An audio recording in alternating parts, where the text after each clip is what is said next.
Today I want to talk about a movie from 2018. It currently sits at a 6.5 at IMDb. Oh man, they wronged you.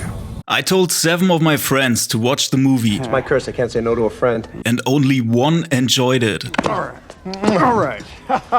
On top of that, my girlfriend refuses to watch this movie for 6 years now. And every time I bring it up, it looks like this. Even though I told her that it's basically a romance. So we're going to talk about Mandy, and therefore about Nick Cage's greatest performance ever. Mandy was directed by Panos Cosmatos, a man that brought you the best episode from Guillermo del Toro's Cabinet of Curiosities. Change my mind. He also brought you Beyond the Black Rainbow, which is actually another movie I can absolutely recommend. So, Mandy is a psychedelic horror thriller set in 1983. The story follows Red Miller, played by Nicolas Cage, a reclusive lumberjack who lives in the remote Shadow Mountains.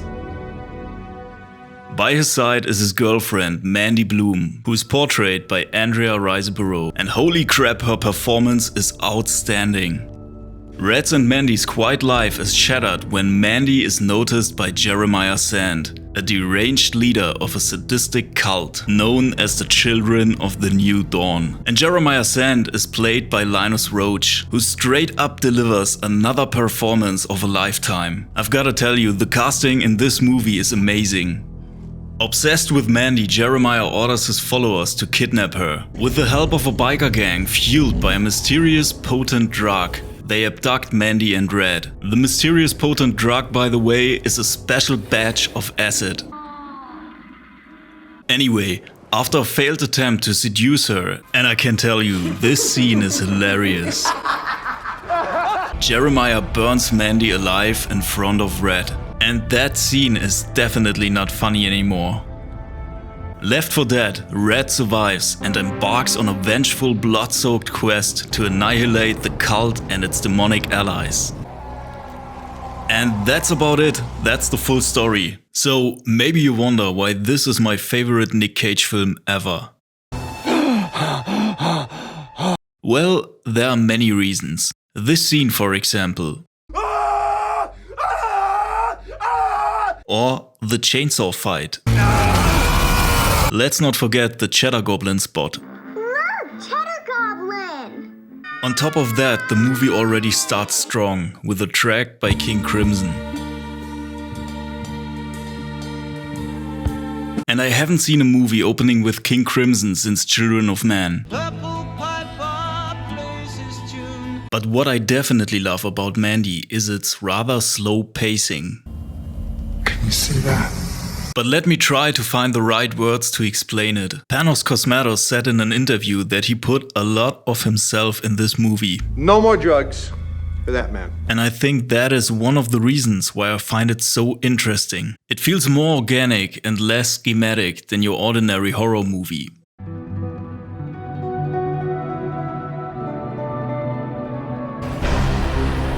Mandy is a unique cinematic experience that transcends traditional genres, blending horror, fantasy and psychological drama into something profound. You're in my shit! Look, this film is a lot like Chop Suey. There's a little bit of everything in it. It's actually quite hard to pin it down to just one genre. I mean, at some points it even seems like a dark comedy movie. The fuck are you talking about? I consider this film as one of the best movies from the last decade, because it blends so many different genres into one perfect mix. And even though the story isn't complicated, it does one thing. It works. Panos Cosmatos has crafted a film that is visually stunning in a way few films have dared to be in recent years.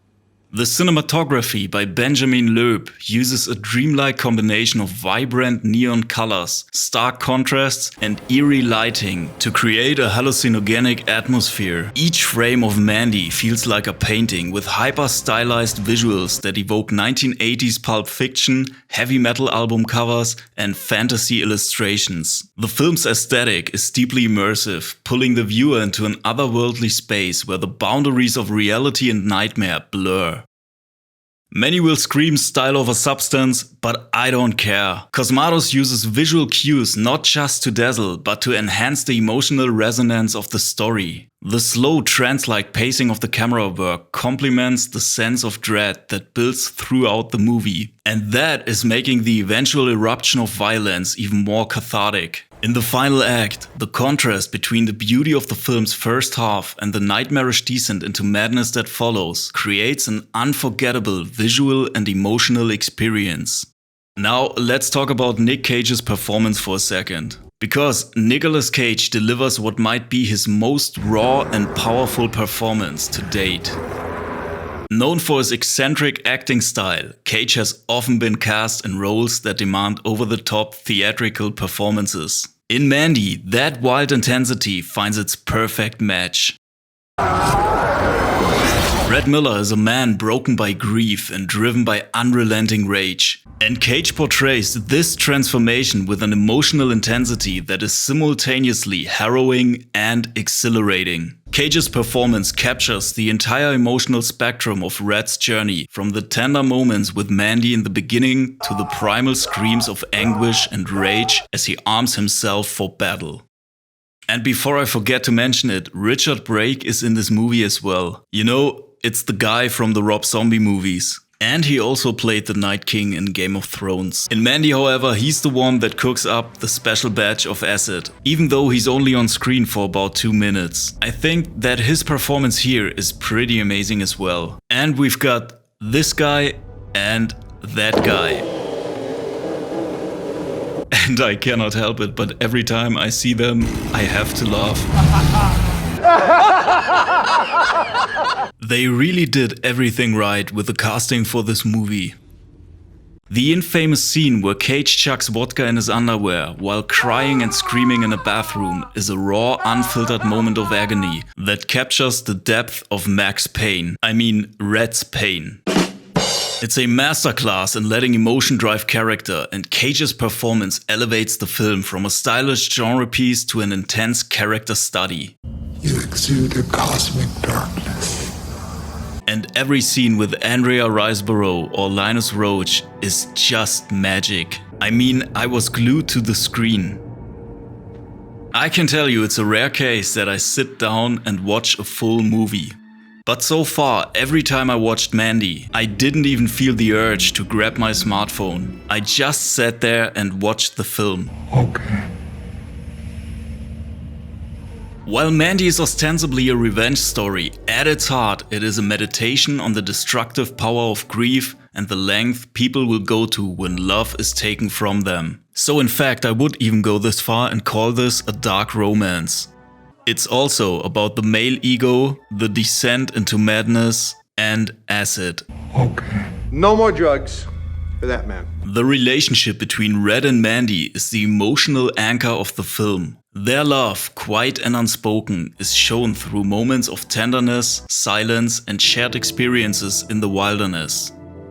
It's actually that kind of love a lot of guys out there are longing for. When Mandy is brutally murdered, Red's descent into violence becomes a deeply personal expression of mourning. The film portrays vengeance not just as an act of violence, but as an existential search for meaning after a world-shattering loss. And I think the last movie where I felt the same was The Crow. And I definitely don't mean the movie from 2024. What the f? Red's revenge is not motivated by justice, but by the overwhelming need to make sense of his suffering. This thematic depth, coupled with Cosmato's bold storytelling, turns Mandy into more than just a revenge thriller. It becomes a mythic exploration of the human soul and the transformative power of grief. And yes, it's fueled by a shitload of acid. Mandy taps into the countercultural and underground ethos of films like El Topo and Eraserhead, which broke new ground in their times by challenging the conventions of cinema. And once more, I've got to recommend Beyond the Black Rainbow to you.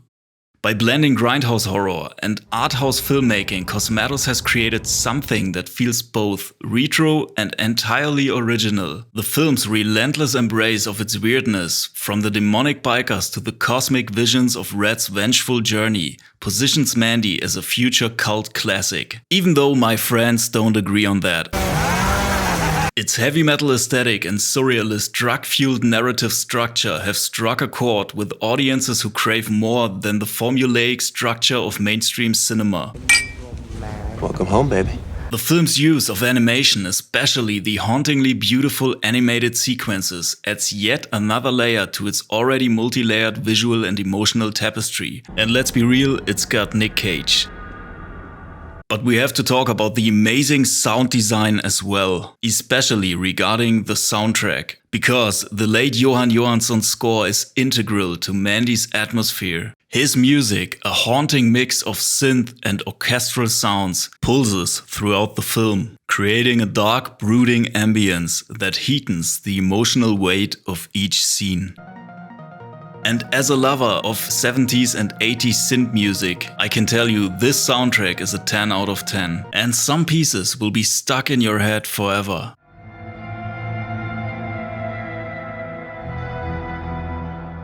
It sets the mood for both moments of quiet reflection and explosive violence,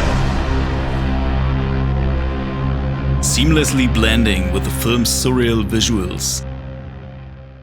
Jóhannsson's score truly feels like the heartbeat of the film, a thumping undercurrent that mirrors Red's emotional descent. Just like the film itself, it is beautiful and oppressive. And it is one of the final masterpieces from one of the most innovative composers of the last decade. And I'm going to give you a link in the description to one of his performances, because this man's work was outstanding. Cosmato understands that true horror lies in the unknown, in the spaces between reality and imagination. The film's horror comes not just from the violence, but from the overwhelming sense of doom and helplessness that permeates the story. The cult's obsession with Mandy feels otherworldly, and the ritualistic madness taps into primal fears of losing control over one's life. By blending cosmic horror with a raw human emotion, Mandy becomes a film that disturbs on both a psychological and visceral level. It feels timeless, yet fresh, with Cosmato creating something that speaks to the human condition while evoking the terrifying mysteries of the universe. Mandy is not just a film, it's an experience. From its visual brilliance to its emotional depth, it stands as a testament to the power of cinema to evoke intense feelings and challenge perceptions. Its daring vision, unforgettable performances, and heart-pounding score make it the best Nick Cage film out there. So yeah, let me know what you think about Mandy, and maybe you've got the arguments to change my mind. That's it for today, and I'll see you next time. I'm not going anywhere.